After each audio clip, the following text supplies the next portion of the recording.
108 পদে পুজো দিয়ে রায়নায় বিজেপির বিশাল বিজয় মিছিল।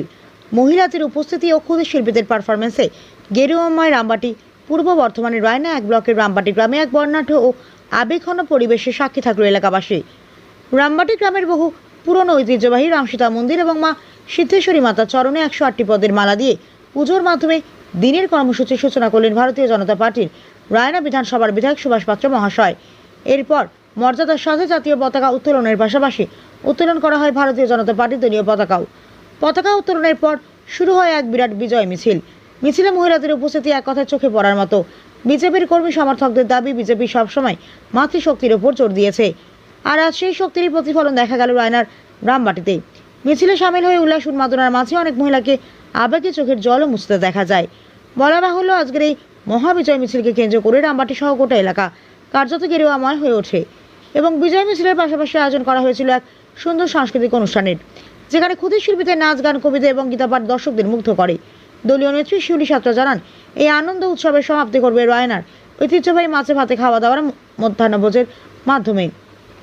আজকের এই কর্মসূচিতে বিধায়ক সুভাষ পাত্র মহাশয় ছাড়া উপস্থিত ছিলেন বিশিষ্ট বিজেপি নেতা সৌরণী সামন্ত, মানুষ দা, জীবনানন্দ সত্রা, শিউলি সাত্রা সহ অঞ্চলের সমস্ত নতুন ও পুরনো বিজেপি কর্মীবৃন্দ। চলন্তি ক্যামেরায় আমরা শুনে নেব এই বর্ণাঢ্য আয়োজন নিয়ে শিউলি সাত্রা এবং মাননীয় রায়না বিধানসভার বিধায়ক সুভাষ পাত্র মহাশয় ঠিক কী বললেন। পল্লী বাংলার রাজনীতি আর সংস্কৃতির এই মেলবন্ধনে আরও খবর পেতে আমাদের পর্দায় চোখ রাখুন জামালপুর নিউজে, মানুষের সাথে মানুষের পাশে।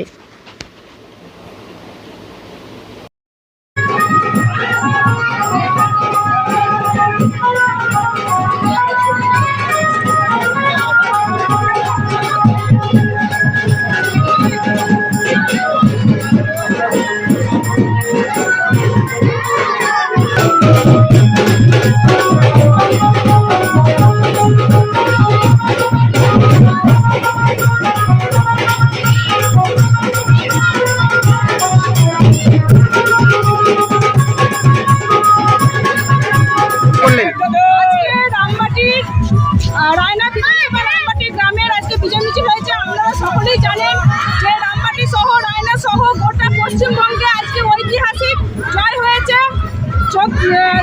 15 বছরের তৃণমূল সরকারকে হারিয়ে বিজেপির বিপুল ভোটে জয়যুক্ত করে আজকে রামবাটি বিজয় মিছিল উৎসব শুরু হয়েছে এবং রামবাটি বাসিন্দাদেরকে আমরা ধন্যবাদ জ্ঞাপন করছি। আজকে আমাদের সাংস্কৃতিক অনুষ্ঠান শুরু করে আমাদের এই র্যালি শুরু হয়েছে। কে কে উপস্থিত ছিলেন?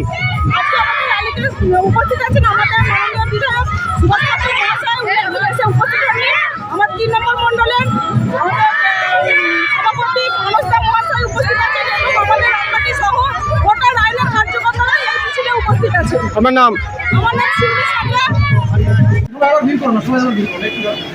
দাদা, মিছিলের শুরুতে দেখা গেলো গীতা পাঠ করে মিছিল শুরু করা হলো, হঠাৎ কি যেন কোনো এরা গত দিনগুলোর দিকে তাকান, যেখানে তৃণমূল সরকারের সময় আমাদের একটা জাতীয় গান বন্দে মাতরম সঙ্গীত পর্যন্ত বন্ধ করে দেওয়া হয়েছিল। বহু জায়গায় আমাদের জাতীয় পতাকা উত্তোলন করতে পারতো না, হিন্দু ধর্মের যে রীতিনীতি সেগুলো পালন করতে পারতো না। আজকে গীতাপাঠ, আজকে প্রতিটা বাড়িতে হিন্দু ধর্মের যে সবথেকে বড় ধর্মগ্রন্থ সেই গীতাপাঠ প্রত্যেকটা বাড়িতে উচ্চারিত হতো। প্রত্যেকটা মানুষ গীতা পড়ুক, তাদের প্রত্যেকটা পরিবারের মঙ্গল উন্নয়ন। আজকে সেই জায়গা থেকে এত সুন্দর একটা পরিবেশে যে শুধু এটা এখানকার রামবাটির আমার যারা নেতৃত্ব আছে, তো তারা মানুষকে একটাই বার্তা দিতে চেয়েছে, বিজয় উৎসব মানে বিজেপি জিতে গেছি, পশ্চিমবাংলায় ক্ষমতা এসছে, নতুন সরকার গঠন হচ্ছে, এটা নয়। এটা একটা সুন্দর বার্তা তৈরি করেছে। আমি তার জন্য এখানকার আমার অভিবক্তা, কার্যকর্তা, আমার পার্টির কার্যকর্তা অসংখ্য ধন্যবাদ জানাই। কারণ এই গীতা পাঠ করা থেকে সাংস্কৃতিক অনুষ্ঠান করে যে একটা মানুষকে বার্তা দেওয়া হলো যে বিজেপি একটা সুশৃঙ্খল দল, বিজেপি কী চায় আগামী দিন, তো সরকার কী চায়, সেই জায়গা থেকে এত সুন্দর পরিবেশ তৈরি করার পর একটা উৎসব করেছে। তাতে করে আমি খুবই আনন্দিত, গর্বিত এবং এই সমাজের প্রতি এনারা একটা বার্তা দিয়েছেন। তো এই বার্তার মারফত আমিও বলতে চাই, প্রতিটি বাড়িতে, পশ্চিমবাংলা নয় সহ রায়নার প্রত্যেকটি বাড়িতে গীতা মন্ত্র উচ্চারিত হোক এবং এই হিন্দু ধর্মের যে রীতিনীতি সেগুলো প্রতিষ্ঠিত হোক। সেক্ষেত্রে আমাদের হিন্দু সমাজ আরও জাগরিত হবে, হিন্দু সমাজ একত্রিত হোক এবং এই বিজয় উৎসবের জন্য আমি এখানকার এত শান্তি সুষ্ঠুভাবে বিজয় পালন করার জন্য আমি এখানকার স্থানীয় সমস্ত মানুষকে আমি তাহলে কোথায় মিছিল করেন, কোন কোন মন্দিরে পুজো দিলেন? আজকে মিছিল বিজয় উৎসব মিছিল আমার হয়তো একটু দেরি হয়ে গেছে। পলাশন অঞ্চলের রামবাটি গ্রামে রামবাটির পুরো পশ্চিমপাড়া মিলিয়ে আমার স্থানীয় কার্যকর্তা আমার নেতৃত্ব বা এখানকার সাধারণ মানুষ বিজয় উৎসব করেছেন। তো আমি আমার এখানে দিবাদা আছে, আমার একটা দীর্ঘদিনের সহযোগী আমার কার্যকর্তা দিবাদা মানসিক করেছিলেন যে জয়ী হওয়ার পর আমার সিদ্ধেশ্বরী মাকে মানসিক পূরণ করবেন। তো সারা রায়নায় কত মানুষ যে আমার জন্য মানত করেছেন মাকে, সেটা আমি আস্তে আস্তে জানতে পারছি। তো সেই মানত শুরু করতে আমি সিদ্ধেশ্বরী মায়ের কাছে এসেছিলাম, মায়ের আশীর্বাদ কৃপা নিলাম। ওখানে আমার ভগবান রামচন্দ্র সীতামা আছে, নিলাম ওনাদের চরণে প্রণাম জানিয়ে এসে মায়ের আশীর্বাদ নিয়ে আবার নতুন করে যাত্রা শুরু করছি। বিরোধী দল বলেছিল যে মাছ মাংস খাওয়া বন্ধ হয়ে যাবে বিজেপি এলে, কিন্তু এখানে দেখা যাচ্ছে মাছ হয়েছে। কী বলবেন এই বিষয়ে? প্রথমত বিরোধী দল পশ্চিমবাংলায় কিছু নেই। আর আমরা সরকারে আসার আগে তৃণমূল সরকার বিজেপির বিরুদ্ধে কত না কুৎসা উঠিয়েছে যে বিজেপি এলে মাছ মাংস পরিস্থিত বন্ধ, বিজেপি এলে সমস্ত সরকারি প্রকল্প সরকারি সম্পত্তি বিক্রি করে দেবে, বিজেপি এলে মানুষকে মুসলিমদের ঘরে রাখবে না, তাড়িয়ে দেবে, দেশ থেকে বিতাড়িত করে দেবে, বিতাড়িত করে দেবে, মাছ মাংস এইসব ওদের অপসংস্কৃতি কালচার ছিল তৃণমূলের মূল লক্ষ্যই ছিল মানুষকে কী করে বোকা বানিয়ে ভোট ব্যাংকের রাজনীতি করা যায়। সেই বোকা বানানোর জায়গাটায় মানুষ আর পড়ে থাকেনি। মানুষ স্বতঃস্ফূর্তভাবে এদের এই অন্যায়ের এই একদম নিম্নতম রুচিহীন মানসিকতা যে তৃণমূল সরকার, তো তাদের বিরুদ্ধে আর মনোযোগ দেয়নি।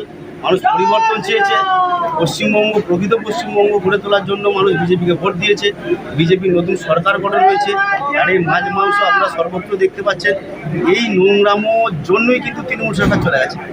তো আগামী দিন পশ্চিমবাংলায় বাঙালির যে সৃষ্ট বাঙালির যে রীতিনীতি, আরে পশ্চিমবাংলায় যে বাঙালির ভূমিস্থান সেটাই তো ভুলিয়ে দিচ্ছে। তো বাঙালিদের যে খাবার দাবার সেগুলো কোনোদিন বিজেপি বন্ধ করবে না। আমাদের হিন্দু বাঙালিদের পার্টি, তো আমাদের সরকার কোনো রকম এই দিক থেকে সমস্ত কিছু মেনে চলছে এবং আগামী দিন তৃণমূলের যে এই নোংরা মানসিকতা এগুলো চলবে না পশ্চিমবাংলা মাটি। বিজেপি সরকার গঠন হয়েছে, নতুন সরকার গঠন হয়েছে, সরকার আমাদের মতন করে চলবে। তৃণমূল এখানে আর কী করলো কী না বললো, মানুষ যখন এদের বিরুদ্ধে ভোট দিয়েছে, মানুষের পাশে নিয়ে আগামী দিন আমরা উন্নয়নের রাস্তাকে পরিচালিত করব।